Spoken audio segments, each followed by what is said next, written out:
Oh, we're live. Hey, everybody, welcome. I'm Kris Cahill from The Art of Being Psychic here on Substack. My guest is my friend Ryan Fukuda. We've been here before together discussing some fun clairvoyant and psychic things, and we are here to do have a specific discussion today about what we are wanting to get into. And actually, I'm going to let Ryan introduce himself and this because I think he has a great idea about what we can talk about. So, hello everyone. I've been thinking about lately what it means to be an artist and clairvoyant. And so the topic that I brought up to Kris today that I just wanted to go through is how is being clairvoyant, or how has being clairvoyant shaped our art and creativity. And I think it's an important topic for us to discuss because a lot of us are artists out there who are very sensitive to energy and who have a certain perspective. Yeah, I just wanted to get into it today. Um, yeah. So, Kris, how is being psychic and how's that shaped your art? Well, and it's kind of fun to really think about that again, sort of the trajectory, how it's happened. Mhm.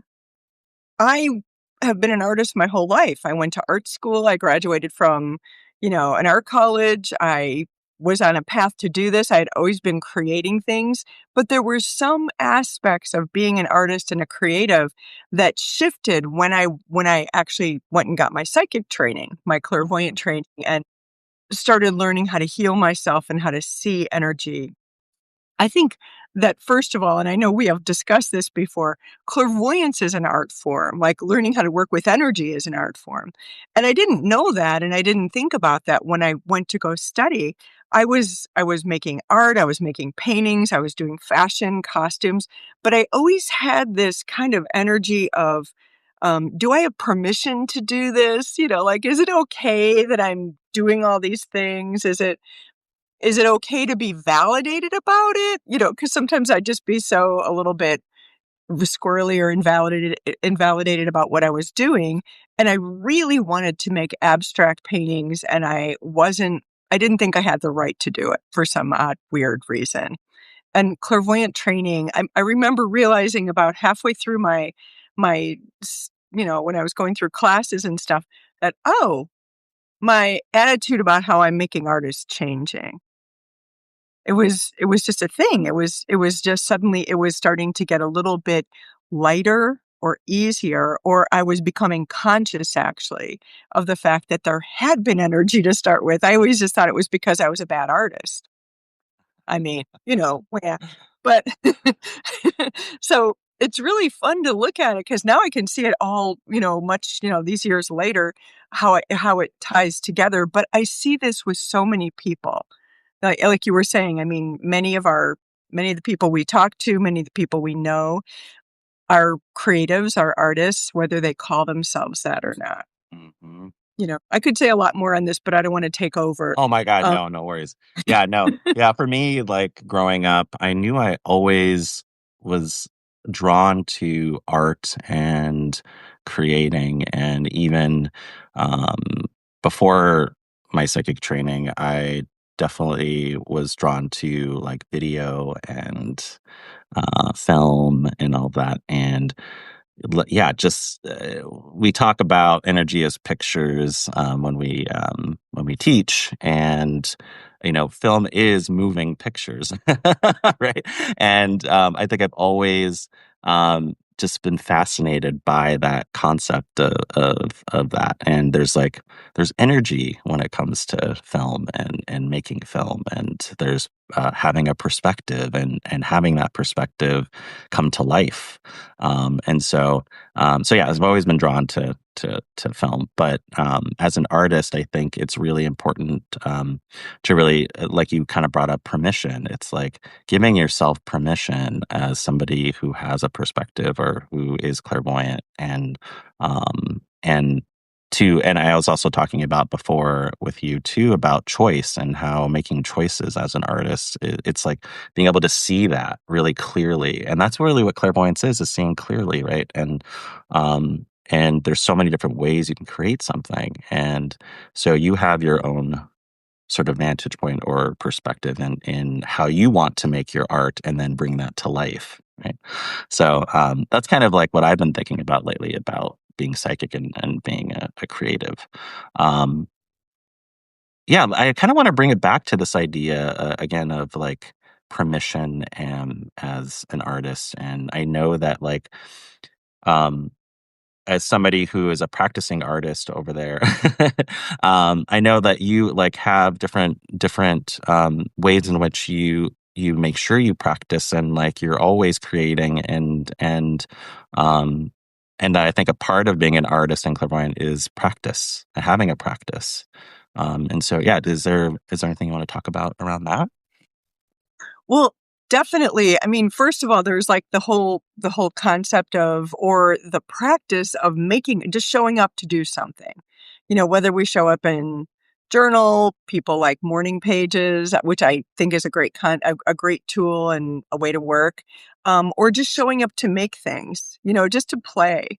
I mean, I have one thing that's really helped me over the years is starting to just let myself make things that don't have to be a product. Because then we bring in capitalism, right? And we bring in this constant demand that everything has to be for sale or that we have to make something that has value in someone else's eyes. And when we get into the practice of it as humans, but also as clairvoyants, as healers, as people who work with energy on the level that we are used to doing, and everyone's aware of energy in some way. When you give yourself permission to make something because you like it, because it makes you happy, because it gives you pleasure, that's healing. And that's kind of also how we change how it works. I know How I it run into that all the time. Oh my gosh, like this idea of like you have to make a product, you have to create something to show, right? Yeah. And it's something that I often think about, and I mean, just talking with you over the years, like we talk about that all the time, and I feel like that idea of creating something for pleasure or for yourself is just so important. I think as an artist, and I continue to bring that with me in all the things that I'm doing. Actually, when it comes to like making a film or writing something, it's like, do I have to actually make this for somebody else, or can I just have this for myself? And sometimes it becomes something that I show people, but a lot of things that I create, I haven't shown anybody, and it's not because I'm trying to hide it. It's just more of like I did it because I wanted to do it, kind of thing. Yeah. Yeah, you did it because it was fun for you. I mean, kind of how we did it as kids. We were always making things growing up. My family, I feel very fortunate. There was permission to make things, and it was just like kid thing. But boy, was that fun. I remember one of the opportunities I had early on, not too long after I graduated from college, was teaching in a kid's art, like little after school art thing. I mean, but it was like one that was budgeted. They had money. So they had a kiln, they had like all the tools. And the thing I learned, and it reminded me of this, was all the kids just cared about the thing they were making in the moment. Right. But the teachers there and the woman who owned the place said, make sure you put the kid's name on their thing because then when it had to dry in between, classes because their parents need to see what they're paying for. And I was like, "Oh." The kids didn't care. They'd come back and, like, their parents would be like, "Go get your thing from the rack," and they're like, "I don't know which one's mine." They didn't care. And it was kind of fun, I learned something from that because they just had so much joy making it, and sometimes I don't think it's wrong to sell stuff. I mean, I like selling my art. I think that's fun. Yes. I like making money from my art, but I also will make it no matter what. I will create Yes. it. And That's I think that, exactly it. yeah, I think that training it with, learning how to work with energy and learning how to see as a clairvoyant and learning how to see myself and what I want to create made it easier to do that. Made it easier to kind of break away from it has to be this way. I mean, because I had art school programming. You have to do this or it's not real. It's not Mm, legitimate. mm.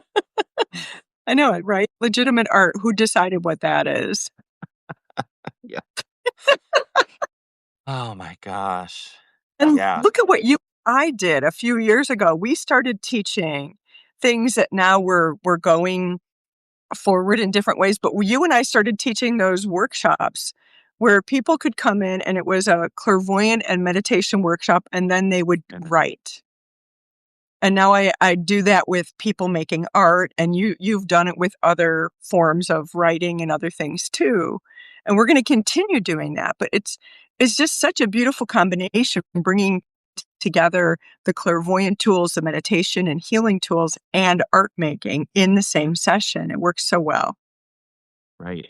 Yeah, and that brings up that idea of just like there's no right way to do it. Like there's no one right way to do this, to be clairvoyant and to teach, right? Even, right? There's so many yeah, it's just a creative space that like there's just permission to be who you are and to teach what you want to teach and what's there available for you. And then it's like also just looking at who you're teaching as well. And being able to give in a way that feels like what is it? What am I trying to say? Just it's that giving and receiving space, right? Instead of just give, give, give, right? It's just like you're able to have that exchange that feels really good. So yeah, I don't know why I had to say that, but it just that came to mind as you were talking about all that. But that's a real thing. I wanna validate that. I mean, it is about that. It's about when we are giving to ourselves in that space, we're also giving to others. Making art isn't selfish. Meditation for yourself, not selfish. It's not like, "Oh, the world has so many problems I have to go solve." It actually helps you to step into a vibration where you're creating a new kind of reality within yourself, which then gives to others even if you don't know how it's doing that, because 'cause you're bringing something different. I don't know if this is even speaking to what you said, but it reminded me of Yeah, yeah. that. Well, yeah, I think we're getting almost to time, but is there anything else we want to talk about before we head out for the day? And I think this is actually the thing we wanted to get to. We're trying to keep these live Substacks kind of short and sweet, just to say hi to everybody and thank you to those of you who showed up live today. But also, this will be in the stack. It'll be able to be viewed by whoever else is watching. So, Yeah. anybody watching this, if you have questions for us, or you want to reach out about any clairvoyant classes, we are the people to talk to here. Exactly. Or just want to talk about art or want to connect in that way. We both write, so we have blog posts coming out all the time. So follow us, and yeah, it's great to see everybody. I see some familiar names in there today, and yeah. All right, thank you, everybody. Okay. And thank you, everyone, and thank you, Ryan. We're gonna Yeah, we're thank gonna you. sign up today, but I hope you all are having a great day. Thanks so much for watching.